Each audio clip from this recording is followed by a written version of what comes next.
I just need to find a vampire to make out with on top of a mausoleum.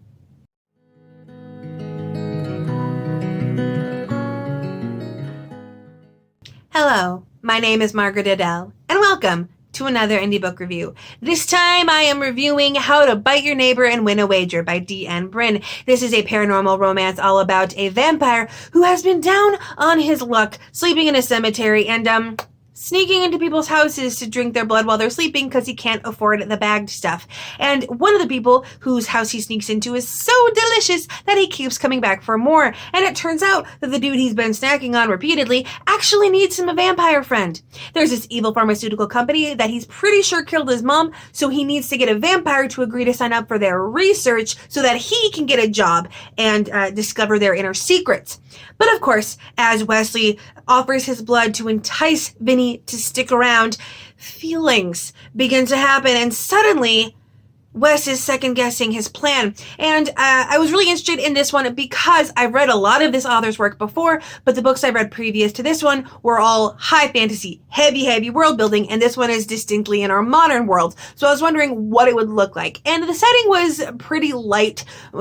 Some extra stuff, like how their city originally had so many of these sanatoriums, and they have like the world record for cemeteries and that kind of thing. But for the most part, it kind of felt just like anywhere USA. Not necessarily a bad thing by any means. You don't really want that in this genre. That's not really the focal point. The focal point is, of course, the vampire romance. And the dynamic between the two was actually really nice. You have Vinny as the brooding, down on his luck, poor background, poor family life, but still quietly compassionate. And then you have Wes, the larger-than-life firecracker who's going at 100 miles per hour because he knows if he stops, he's going to collapse with everything coming at him in his own brain. A lot of talk about mental health in this, but the dynamic between the two was excellent, was super nice, and for the most part, the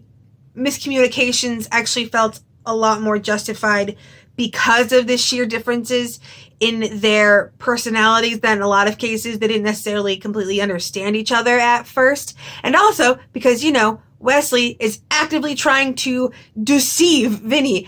And I was really interested in how that was going to go as well because the author told me ahead of time in the email that this was meant to be work as partially as an analogy for disability. Vampires in this world as an oppressed class, but specifically with like a saying disability flavor sounds weird, but oppressed in ways most similar to disabled people in the modern day. Let's call it that. But the analogy is very social justice, but the premise is very dark romance.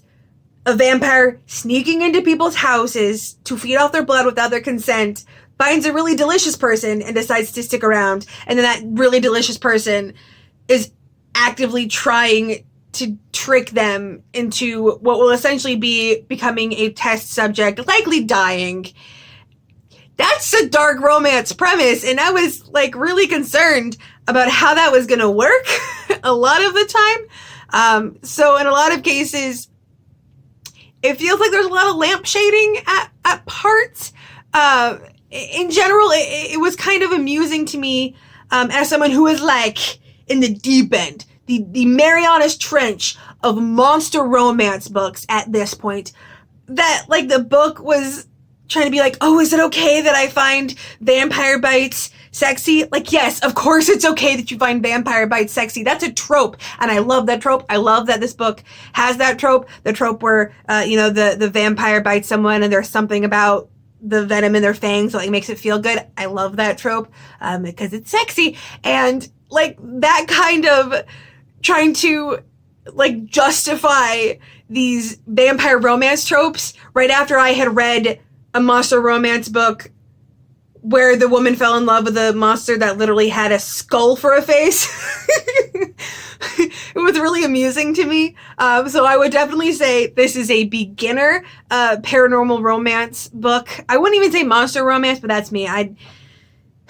I know vampires technically count as monsters, but like it's not the vibe most people are looking for when they're specifically looking for monster romance. Regardless, there was a lot of that lampshading. There was a lot of that we are going to work really, really hard to morally justify what's going on in here. And that kind of took me out of it a little bit because it made me think too much about Twitter. Obviously, I don't know what was going on in the author's head as they were writing this, but I've noticed a lot more books since the rise of these moral gotcha bad faith reviews online have tried more and more to like write out the exact morality of their characters in their books in an attempt to like fend off these bad faith reviews, which is pointless. You're never gonna fend off the bad faith reviews. That's the point. They're bad faith. They're not actually trying to have a meaningful discussion with the morality in your books. They're trying to get a gotcha review. And I wish that the book had just let it be more of a vampires are sexy romance, because at times it's trying to have its cake and eat it too. And it was hard to really match up the two. Like, for example, it talks directly about the stereotype of dangerous vampires, but then also has Vincent craving blood so badly he wants to suck it off Wes's fingers, and has him literally shoving him up against the wall in his hunger with the intent of biting him. Like, it still wants the sexy vampires and the vampire mystique, but also critiquing those things as like bad, and why do you have those stereotypes? It didn't really match up, and it might have helped if there had been another vampire character that was a bigger presence in the book that wasn't such a stereotypical vampire, because Vincent lives in a mausoleum and sneaks into people's houses, and I don't usually get nitpicky with vampire books when it comes to how much humans will actually let themselves be bled, because majority of vampire books do not take into account the limited amount of blood a human can actually give. Like, only 38% of the American population is even considered healthy enough and prepared enough to give blood. And of those that do, you're only supposed to give blood once every 6 weeks at like least. You had to at least wait 6 weeks, and usually more than that, to be healthy. So when you have a character that's sneaking in and drinking blood without consent, it's actually more heinous than at first it looks, because you could be throwing someone into severe medical issues. Like, I have donated blood and forgotten to take iron around the date of the blood donation, and I was miserably sick before I figured out the problem and started taking iron. And normally I don't bring that kind of stuff up because it's just a fun, sexy, seductive vampire story. But when you're going to try to start like coming up with the moral justifications for everything, well, then that kind of stuff comes to the surface. And that's what I mean when I talk about how you're never going to get away from the bad faith reviews. Like, no, I'm not counting it off as a star because this vampire was drinking blood of people, because I'm just going to pretend that the author made it so that every single person who drank from was completely fine after, because it's a story and we decided to go with that. In general, though, and this is a completely personal thing for me, I have discovered that I really don't like using modern civil rights discussions verbatim for non-human characters. It feels mocking in my brain in a way that I know the author wasn't intending, because I've read their work before. They are disabled. They have made several wonderful characters that I fell in love with, of a variety of queerness and transness and disabilities and the like. And I know for a fact that that is not what they intended. But for me, seeing the direct language that we use in the modern day for things like civil rights, oppression, and accessibility being used for a character that's not even human in a fictional book, it feels more like the people who argue against that kind of logic than someone who promotes it. And again, I know that's just a me thing. I didn't take off a star for it because it is only something that I have recently uncovered about myself. So in the future, I just will stick to analogies that are set in a non-modern world, a non-our world setting in the future for that. But in general, going back to the positives, I really liked the plot, oddly enough. Not a lot happens for a large portion of the book because it's literally just them like hanging out and falling in love, which is like what you want out of a romance. And of course, we have that underlying tension because you know Vincent's gonna find out that Wesley's lying. You know it's gonna come out eventually, and how is it gonna come out? And there is an antagonist, and things do pick up really, really fast in the last section, the last chunk of the book.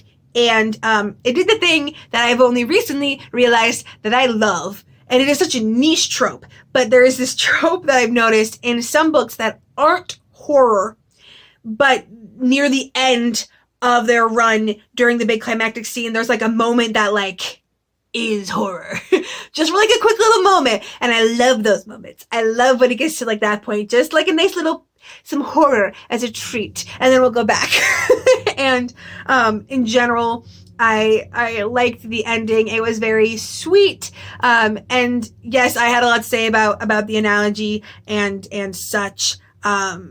But again, that is just a personal thing for me. I do wish that the book had just let itself be a fun vampire romance a little bit more and not tried so hard to morally justify everything, because the more you try to morally justify something in a story verbatim in the narrative, the more people are just going to see excuses to pick it apart.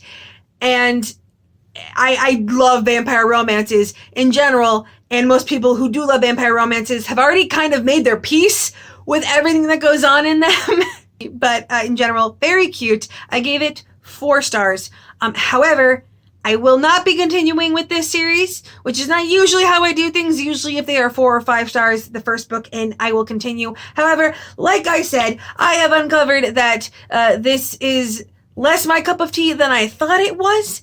So I'm going to let other reviewers that it is more their cup of tea take it on. It is more their flavor of tea. This analogy is getting away from me. Anyway, thank you so much for watching. If you are an indie author and you would like a review, please let me know. I will have all of that information down in the description below. Please be sure to read through my review policy. It answers a lot of questions and saves us a lot of time. And with nothing else to say, I hope you have a wonderful day and a marvelous tomorrow.